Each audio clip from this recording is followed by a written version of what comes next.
সন্ত্ৰাসবাদীয়ে ২৬ জনকৈ নিৰ্দোষী পৰ্যটকৰ এইখিনি ঠাইতে প্ৰাণ কাহিনীছিলে তেওঁলোকৰ পৰিয়ালৰ সন্মুখতে। আৰু এই ঘটনাটো ঘটিছিল পেহেলগামৰ বাইচৰণ ভেলীত। পেহেলগামৰ পৰা বাইচৰণ ভেলীলৈ কেনেকৈনো যাব পাৰি আজিৰ এই ভিডিঅ'টোত মই আপোনালোকক দেখুৱাম।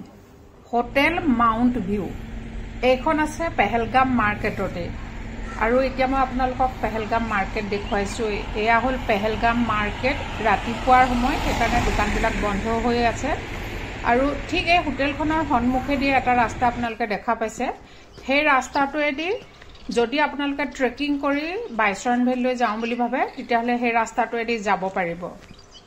বাইচৰণ ভেলীলৈ পেহেলগামৰ পৰা প্ৰায় ৫ কিলোমিটাৰ হয়। যদি আপোনালোকে ট্ৰেকিং কৰি যায় কেনেকৈ যাব পাৰিব, ৰাস্তা কেনেকুৱা, এইখিনি মই ভিডিঅ'ত আপোনালোকক দেখুৱাম। আৰু যদি আপোনালোকে পনি ৰাইড কৰিম বুলি ভাবে তেতিয়াহ'লে পনি ৰাইড কৰিবলৈ হ'লে আপোনালোকক অকণমান টাইম কম লাগিব। কিন্তু পনি ৰাইড কৰিবলৈ হ'লে আপোনালোক যাব লাগিব য'ত পনি ৰাইডৰ ষ্টেণ্ড আছে, মানে য'ৰ পৰা আপোনালোকে পনি ৰাইড বুক কৰিব পাৰিব তালৈ যাব লাগিব।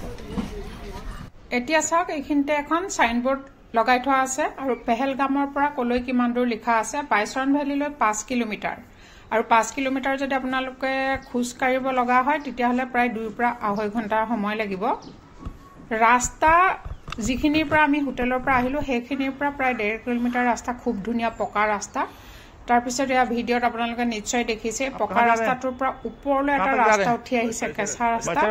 আপোনালোকে এই ৰাস্তাটোৱেদি বাইচৰণ ভেলীলৈ যাব লাগিব। যিহেতু এই ৰাস্তাটোৱেদি ঘোঁৰাও চলে সেইকাৰণে ৰাস্তাটো আচলতে এনেকুৱা হৈ আছে, মানে অলপ বোকা বোকা দেখিছে।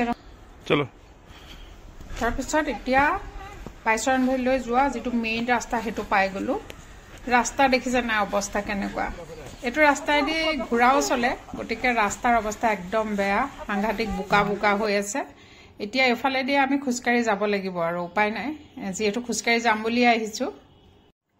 বাইচৰণ ভেলীলৈ উঠাৰ ৰাস্তাটোতে আমি এজন বয়সীয়া মানুহক লগ পালোঁ। তেওঁৰ লগত কথা পাতি গম পালোঁ যে তেওঁ এজন ফটোগ্ৰাফাৰ হয়, বাইচৰণ ভেলীত কাম কৰে। তেওঁ ডেইলি খোজকাঢ়ি ৰাতিপুৱা আৰু গধূলি ইয়াৰ পৰা বাইচৰণ ভেলীলৈ অহা যোৱা কৰে। তেওঁক লগ পোৱাৰ কাৰণে আমাৰ এটাই সুবিধা হ'ল যে আমি ইয়াৰ পৰা বাইচৰণ ভেলীলৈ যোৱা ৰাস্তাটো একজেক্টলি কেনেকুৱা হয় আমি গম পোৱা নাছিলোঁ। গুগল চাইহে আমি গৈ আছিলোঁ। তেওঁক লগ পোৱাৰ কাৰণে আমাৰ এইটো সুবিধা হৈ গ'ল। আমি এতিয়া গুগল মেপ নাচালেও হ'ব, তেওঁক ফ'ল' কৰি গৈ থাকিলেই আমি বাইচৰণ ভেলী পাই যামগৈ। ৰাস্তাটোত আহি থাকোঁতে মাজে মাজে ক'ৰবাত ক'ৰবাত বোকা অলপ অলপ পাব য'ত আপোনালোকে খোজ কাঢ়িব পাৰিব। কিন্তু মাজে মাজে ইমানেই বেয়া ৰাস্তা আছে, বোকা ইমানেই বেছি য'ত মানে খেতি ৰুব পাৰিব তেনেকুৱা ৰাস্তা। আৰু তেনেকুৱা ৰাস্তাত এনেকৈ ৰাস্তাৰ ছাইডত যিবিলাক ফেঞ্চিং দিয়া আছে সেই ফেঞ্চিঙৰ সহায় লৈ মই যেনেকৈ খোজকাঢ়িছোঁ তেনেকৈ আপুনি খোজকাঢ়িব লাগিব, তাৰ বাদে কোনো উপায় নাই। খোজকাঢ়ি কাঢ়ি ভাগৰ লাগিলে ৰেষ্ট কৰিব পাৰিব। এনেকৈ মাজে মাজে ৰেষ্ট কৰিবৰ কাৰণে সৰু সৰু ঘৰ বনাই থোৱা আছে। ৰাস্তা কিমান গেলা দেখিছে নে নাই, সাংঘাতিক গেলা ৰাস্তা হয়।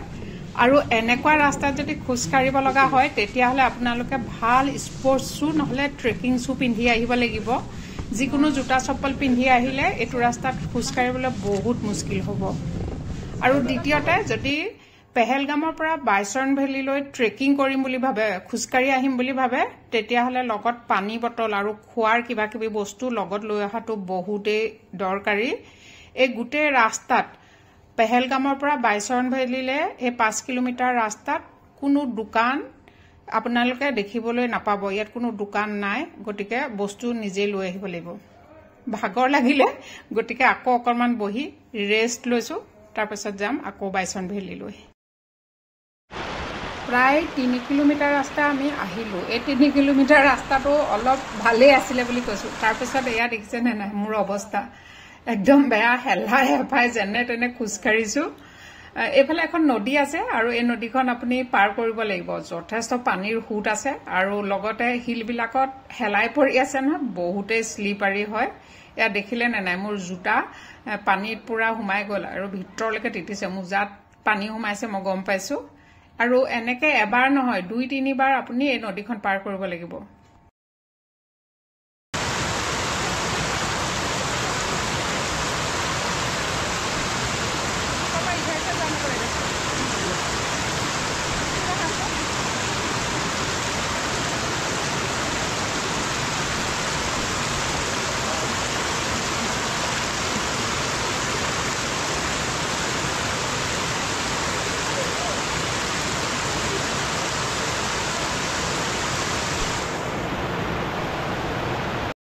যদি পেহেলগামৰ পৰা বাইচৰণ ভেলীলৈ ট্ৰেকিং কৰি মানে খুজকাঢ়ি আপোনালোকে আহিম বুলি ভাবে তেতিয়াহলে আপোনালোক ফিজিক্যালি ফিট হ'ব লাগিব নহলে ইমান দূৰলৈ খুজকাঢ়ি অহাটো সহজ কথা নহয় যথেষ্ট কষ্ট আছে বাইচৰণ ভেলীলৈ খুজকাঢ়ি অহাটো নদী 2-3 জায়গাত পাৰ হোৱাৰ পিছত এতিয়া আমি ওপৰলৈ উঠি আছো অৱস্থা সাগে দেখি বুজিয়ে পাইছে একদম হেলাই হেফাই ভাগৰি জুগৰি খুজকাঢ়িছো ইয়াৰ পৰা আমি এতিয়া বাইচৰণ ভেলী দেখিয়ে পাইছো হেইয়া দেখিছে ন ব্লু কালাৰৰ পলিথিন লগাই থোৱা আছে যে হেয়াই হল বাইচৰণ ভেলী পাই গলুহি এটা যথেষ্ট মনত ফুটি লাগিছে যেহেতু ইমান দূৰ কষ্ট কৰি আমাৰ গন্তব্যস্থান পাই গলুহি প্ৰায় 2 ঘণ্টা সময় লাগিলে আমাক বাইচৰণ ভেলী পাবলে পেহেলগামৰ পৰা ৰাতিপুৱা 8টা বজাত ওলাইছিলো এতিয়া সময় হল 10টা আৰু এতিয়া 10টা বজালৈকে গেট খোলাই নাই টিকেট কাউন্টাৰ খোলাই নাই হে কাৰণে আমি এই সাইডে দি এটা ৰাস্তা আছে